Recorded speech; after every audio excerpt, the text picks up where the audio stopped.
Mirëditë të gjithëve. Së pari duhet uroj Sotiraq Filon, kryebashkiakun e ri të Korçës, që mbrëm u zgjodh me 76% të votave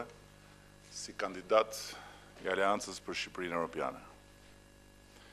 Është një rezultat i jashtëzakonshëm numerikisht,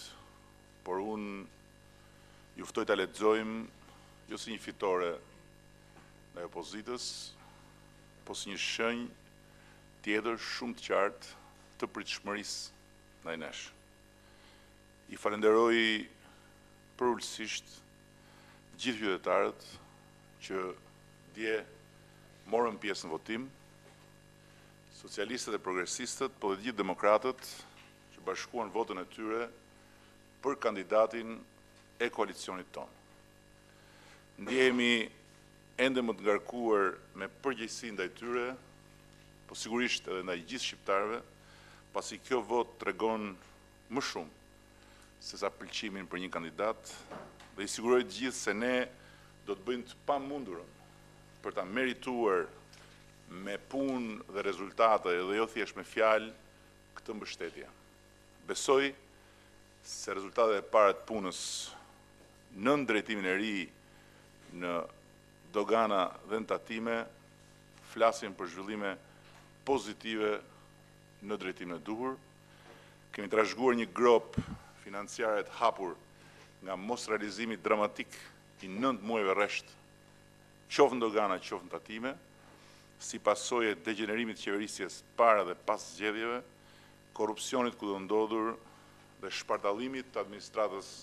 doganore tatimore vit pas viti. Por, e vërteta është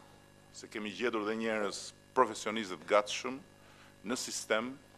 për të shërbyer me përkushtim ligjit, shtetit dhe sipërmarrësve. Dhe në vetëm 40 ditë vendosja e 2 drejtorëve të përgjithshme dhe rivënia në lëvizje e sistemit doganor tatimor, jo vetëm kemi tejkaluar planin, kemi kapërcyer ndjeshëm shifrën e tetorit kaluar, krahasuar tetor me tetor, por edhe kemi një ndryshim shumë të fortë mes shtatorit dhe tetorit të po këtij viti në dogana. 28 milion dollar më shumë. Që do të thotë se jo vetëm është frenuar rënja e vazhdueshme janar-shtator, po është shënuar dhe një pikë kthese e fortë që kemi shumë bezim bazuar mbi të dhënat e mëtejshme se është fillimi i një ringritje që do të vazhdojë sistematikisht. E njëjta tendencë për fat mirë vëret qartë edhe në rezultatet e tatimeve, ato do të bëhen publike nesër, por sot mund t'ju them se jo vetëm me planin e rishikuar,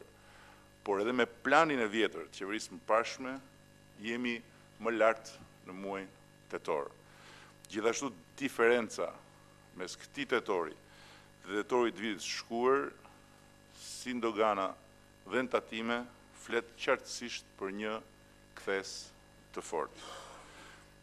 Ndaj dhe duhet i përgëzoj publikisht të dyja drejtorët e përgjithshme për rezultatet e para të një pune pa orar dhe plot sakrifica, por dhe të gjithë ata punonjës të doganave dhe të tatimeve, të cilët po shërbejnë me përkushtim për të sjellë një ndryshim që është jetik për financat e shtetit tonë. Kam shumë besim se përfshirja e agjentëve të kurorës, Crown Agents, në mbikëqyrjen e pikave doganore dhe rritjen e kapitalit njerëzor brenda sistemit tonë doganor, si dhe prurit e reja nga konkursi për rreth 150 vende punë tatime, do të sjellin një rritje të ndjeshme të cilësisë së shërbimit të shtetit tonë, qoftë në dogana, qoftë në tatime. Dhe në ndërkohë, ndoshta ky është momenti më i rëndësishëm,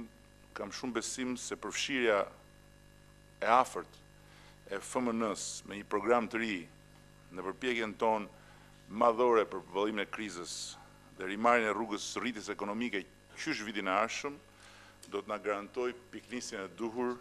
drejt përmbushjes programit ton të rilindjes shqiptare. Finalizimi i termave të programit të ri me FMN, për cilin kemi gjetur dhe mbështetjen më të plot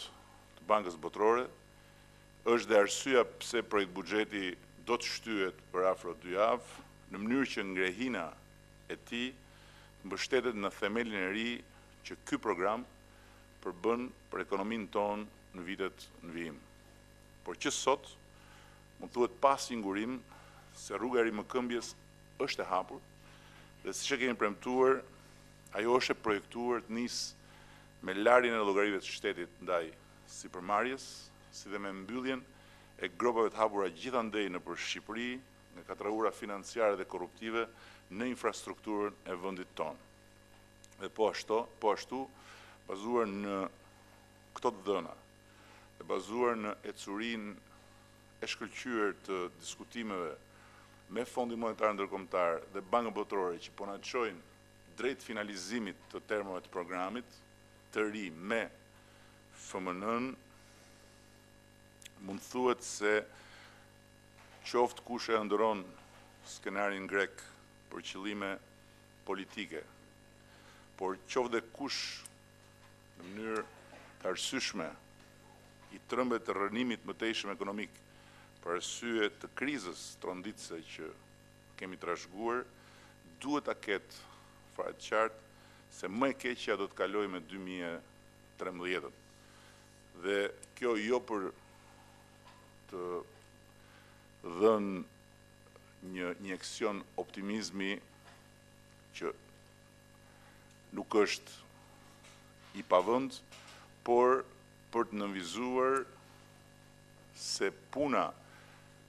intensive që po bëhet në bashkëpunim me FMN-n dhe me Bankën Botërore, si dhe me mbështetjen e një grupi ekspertësh nivelit më të lartë sot në botë, bazuar edhe në analizën shumë kujdesshme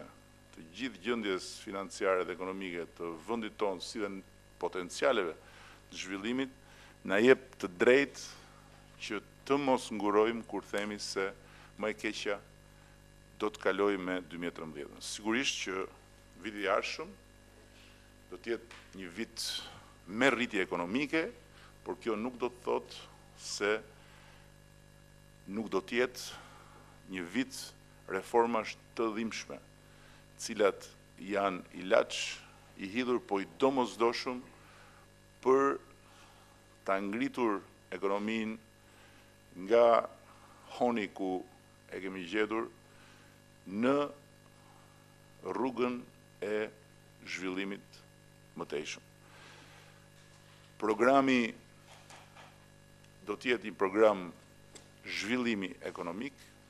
një program rritje ekonomike, një program që të krijojë të gjitha hapësirat për të lehtësuar kushtet në të cilat funksionon ekonomia jonë dhe e fundit po jo për nga rëndësia, programi me FMN-n dhe projekt buxheti me paketën e fiskale do t'i përgjigjen themelit vleror të programit ton të rilindjes, të programit ton të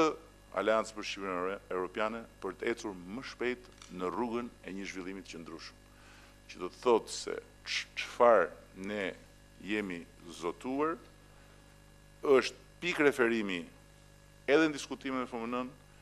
edhe në diskutimet me Bankën Botërore, edhe në diskutimet me ekspertët ndërkombëtar, edhe në projektimin e programit të ri me FMN-n dhe të projekt buxhetit të ri. Sigurisht që projekt buxheti i këtij viti parë të mandatit ton është i diktuar nga kushtet e rënda në të cilat e gjejmë ekonominë, por kjo nuk do të jetë pengesë për të dhënë edhe nëpërmjet këtij projekt buxheti dhe paketës së parë fiskale të qeverisë së Aleancës për Shqipërinë Evropiane, sinjalet e qarta për votuesit, për sipërmarrësit, për gjitha kategoritë shoqërore, se ndryshimi i 23 qershorit